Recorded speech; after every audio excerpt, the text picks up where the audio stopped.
ಶೋಭಿತಾ, ಏನಾದ್ರು ಸಿಗ್ತೇನೆ? ಇಲ್ಲಮ್ಮ.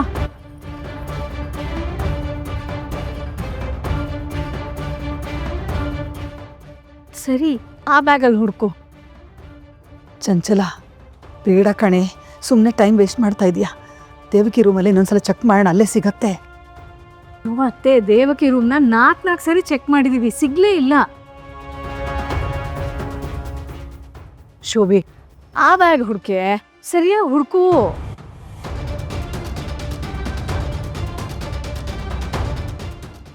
ನೀನು ಆ ಒಡವೆನ ಮುಟ್ಟಿ ನೋಡ್ತಿದ್ಯಂತೆ, ಅದಕ್ಕೆ ನಿಮ್ಮ ಮೇಲೆ ಅನುಮಾನ ಪಡ್ತಾ ಇದ್ದಾರೆ. ಕುಮುದ, ನೀನು ಯಾಕಮ್ಮ ನೆಕ್ಲೆಸ್ ಅಂಟೆಗೆ ಹೋದೆ? ನಿನ್ನ ಪಾಡಿಗಿನ್ನ ಸುಮ್ಮನೆ ಇರಬಾರ್ದಿತ್ತಾ? ಅದಕ್ಕೆ ಮುಟ್ಟು ನೋಡಿದ್ರಲ್ಲ ಕತ್ಕೊಂಡು ಹೋಗ್ಬಿಡ್ತಾರೆ ಅಂತಂದ್ರೆ ನಳಿನಿ ಅದಕ್ಕಿನೂ ಮುಟ್ಟಿದ್ರು, ಅವರನ್ನು ಕಳ್ಳಿ ಅಂತೀರಾ?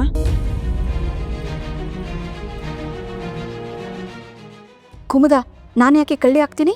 ನಳಿನಿ, ನಾವು ಅಳಿಯಂದ್ರ ಮನೆಗೆ ಬಂದಿರೋದು. ನಾವಿದ್ದಷ್ಟು ದಿನ ನಮ್ಮ ಮಿತಿ ಒಳಗಿರಬೇಕು. ನೀನು ಅವ್ರ ಮನೆ ವಸ್ತು ಮುಟ್ಟಿದ್ದು ತಪ್ಪೆ.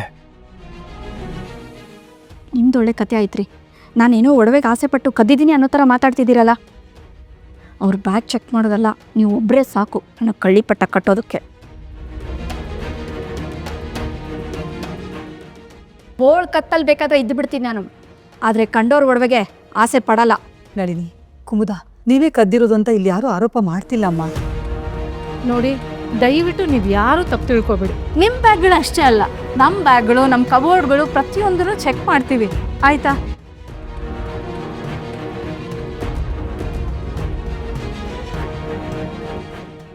ಧೀರಜ್, ನೀನೆಲ್ಲಪ್ಪ ಹೋಗ್ತಾ ಇದೀಯಾ? ಅದು ಅಜ್ಜಿ, ಅವ್ರಿಗೆ ಸ್ವಲ್ಪ ಹೆಲ್ಪ್ ಮಾಡು. ಇದೆಲ್ಲ ಬೇಗ ಮುಗಿದ್ರೆ ಸಾಕಾಗಿದೆ ನನಗೆ. ವಾಶ್ರೂಮ್ಗೆ ಹೋಗ್ಬಿಟ್ಟು ಬರ್ತೀನಿ. ಹಾಂ ರೀ, ಎಷ್ಟೊತ್ತಿ ವಾಶ್ರೂಮ್ಗೆ ಹೋಗ್ತೀರಿ ನೀವು?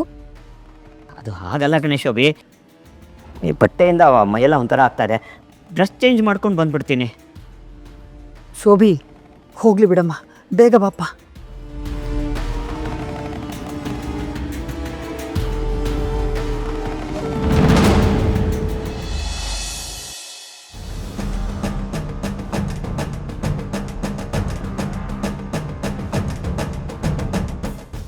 ಶೋ, ಆರ್ನಮೆಂಟ್ ಬಾಕ್ಸೇ ಇಲ್ವಲ್ಲ? ಈಗ ಇದನ್ನೆಲ್ಲಿಡಲಿ? ಇದನ್ನು ಯಾವ್ದಾದ್ರು ಸೀರೆ ಮಧ್ಯೆ ಇಟ್ಬಿಡೋಣ, ಆಮೇಲೆ ಅವ್ರಿಗೆ ಸಿಗಲಿ.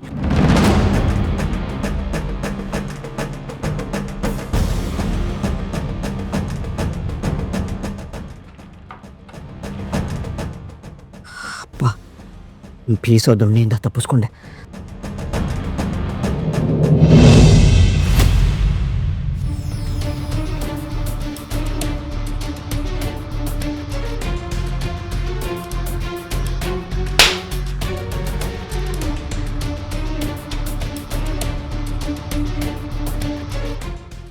ನಿನ್ನ ಮನೆಯಲ್ಲಿ ನೀನು ಕಳ್ತನ ಮಾಡೋದಕ್ಕೆ ನಾಚಿಕೆ ಆಗಲ್ವಾ ನಿನಗೆ? ನೀನು ಮಾಡಿರೋ ತಪ್ಪಿಗೆ ಪಾಪ ಅಮಾಯಕರ ಮೇಲೆ ಇವರೆಲ್ಲ ಅನುಮಾನ ಪಡ್ತಾ ಇದ್ದಾರೆ.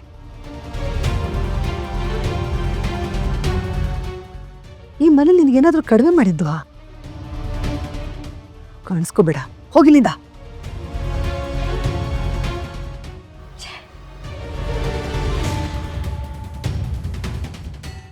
ನಾವು ಒಬ್ಬರಿಗೆ ಬೆರಳು ಮಾಡಿ ತೋರಿಸಿದ್ರೆ ಮಿಕ್ಕ 4 ಬೆರಳುಗಳು ನಮ್ಮನ್ನು ನೋಡ್ತಿರತ್ತೆ. ಚಂಚಲ, ಶೋಭಿತಾ, ನೀವಿಬ್ಬರು ಕೇಶವ್ ಅವ್ರ ಫ್ಯಾಮಿಲಿ ಹತ್ರ, ಸಂಜು ಅವ್ರ ಫ್ಯಾಮಿಲಿ ಹತ್ರ ಹೋಗಿ ಕ್ಷಮೆ ಕೇಳಿ. ಅಜ್ಜಿ, ನಾವೀಗೆ ಅವ್ರ ಹತ್ರ ಕ್ಷಮೆ ಕೇಳೋದು? ಅವ್ರ ಬ್ಯಾಗ್ಗಳನ್ನ ಚೆಕ್ ಮಾಡಬೇಕಾದ್ರೆ ಹೇಗೆ ಅಂತ ಯೋಚನೆ ಮಾಡಿದ್ರಾ? ಇಲ್ಲ ತಾನೆ? ಇದು ಹಾಗೆ. ಹೋಗಿ ಕ್ಷಮೆ ಕೇಳಿ. ಹೋಗಿ ಅಂತ ಹೇಳಿದೆ.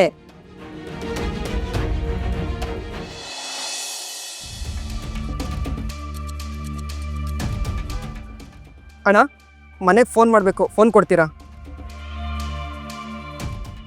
ಅಣ್ಣ, ಫೋನು ಕೊಡಲ್ಲ. ಏಯ್ ಕಳ್ಳನ ಮಗನೇ, ಫೋನ್ ಕದಿಯಕ್ಕೆ ಬರ್ತೀಯಾ? ಕೊಡ ಫೋನು. ಈ ವಯಸ್ಸಲ್ಲಿ ಕಳ್ತನ ಮಾಡಕ್ಕೆ ಇಳಿದಿದ್ಯಾ? ಅಣ್ಣ, ನಾನು ಕಳ್ಳ ಅಲ್ಲ, ಊರಿಂದ ನಮ್ಮ ಅಕ್ಕನ ಮನೆಗೆ ಬಂದಿದ್ದೆ, ದಾರಿ ತಪ್ಪಿಸ್ಕೊಂಡ್ಬಿಟ್ಟಿದ್ದೀನಿ. ಆವಾಗಿಂದ ಫೋನ್ ಕೇಳ್ತಾ ಇದ್ದೀನಿ, ಯಾರೂ ಕೊಡ್ತಿಲ್ಲ ಅಣ್ಣ. ಕತೆ ಹೇಳ್ತಾ ಇದ್ದೀಯಾ ಕತೆ?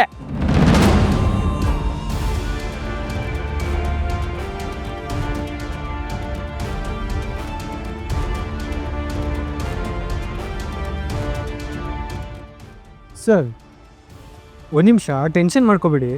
ಅಲ್ಲ ಇವನೇನಾದರೂ ಕಳ್ಳ ಆಗಿದ್ದಿದ್ರೆ ಫೋನ್ ಎತ್ಕೊಂಡು ಇಲ್ಲೇ ಯಾಕೆ ನಿಂತ್ಕೋತಿದ್ದ ಹೇಳಿ? ಇವನು ನಮ್ಮನೆ ಹುಡುಗ, ಹಳ್ಳಿಯಿಂದ ಬಂದಿದ್ದಾರೆ. ಮನೆಯಿಂದ ಆಚೆ ಬಂದು ತಪ್ಪಿಸ್ಕೊಂಡು ರೋಡ್ ಗೊತ್ತಾಗದೆ ವಾಪಸ್ ಫೋನ್ ಮಾಡೋಕ್ಕೆ ಫೋನ್ ಕೇಳಿದ್ದಾನೆ ಅಷ್ಟೆ.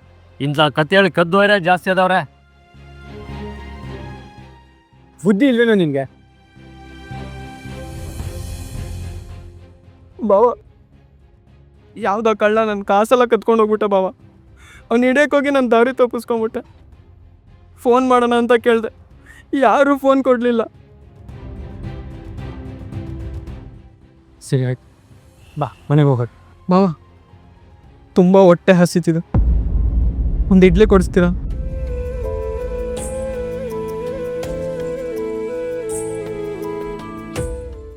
ಬಾ.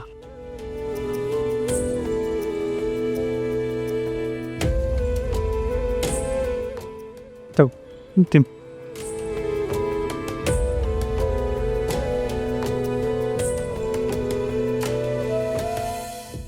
ಶ್ಯಾಮ್, ಅಕ್ಕ ಅಕ್ಕ, ಶ್ಯಾಮ, ಹೋಗಿದ್ದೆ ನೀವು? ನಿಂಗೇನು ಆಗಿಲ್ಲ ಅಲ್ವಾ? ಇಲ್ಲ ಅಕ್ಕ, ಸರಿಯಾದ ಟೈಮ್ಗೆ ಬಾವ ಬಂದರು. ತುಂಬ ಹಸುವಾಗಿತ್ತು, ಇಡ್ಲಿ ಕೊಡ್ಸಿದ್ರಕ್ಕ. ನಿನ್ನ ತಮ್ಮನ ಹುಡುಕಿ ಸುಸ್ತಾಗಿದ್ಯಾ ಅನ್ಸುತ್ತೆ. ನಿನಗೊಂದು 10 ಪ್ಲೇಟ್ ಇಡ್ಲಿ ಹೇಳ.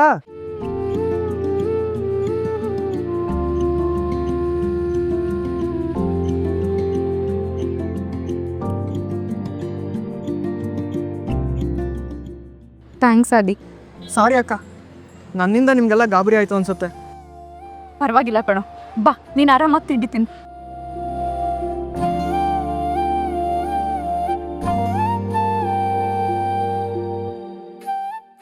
ಸರಿ, ಶ್ಯಾಮ್ ಸಿಗ್ದ ಅಂತ ನಿಮ್ಮ ಮನೆಯವ್ರಿಗೆ ಫೋನ್ ಮಾಡಿ ಹೇಳು. ನಾನು ತಾತನ ಕಾಲ್ ಮಾಡಿಸಿದ್ದೆ.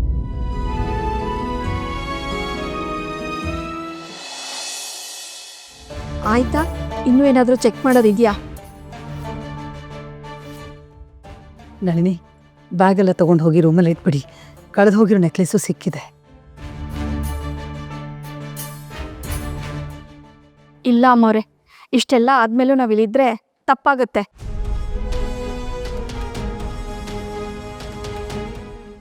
ರೀ, ಹೇಗೂ ನಮ್ಮ ಶ್ಯಾಮ್ ಸಿಕ್ಕಿದಾನಲ್ಲ, ಸಂಜೀವ ಶ್ಯಾಮ್ ಬಂದಮೇಲೆ ಒಂದು ಆಟೋನೋ ಟ್ಯಾಕ್ಸಿನೋ ಮಾಡಿಕೊಂಡು ನಾವು ಬಸ್ ಸ್ಟ್ಯಾಂಡಿಗೆ ಹೊರಟ್ಬಿಡೋಣ. ನಳಿನಿ, ಸ್ವಲ್ಪ ನನ್ನ ಮಾತು ಕೇಳಮ್ಮ. ಬೇಡಿ ಅಮ್ಮ, ದಯವಿಟ್ಟು ನೀವೇನು ಹೇಳ್ಬಿಡಿ, ನಾವು ಹೊರಡ್ತೀವಿ.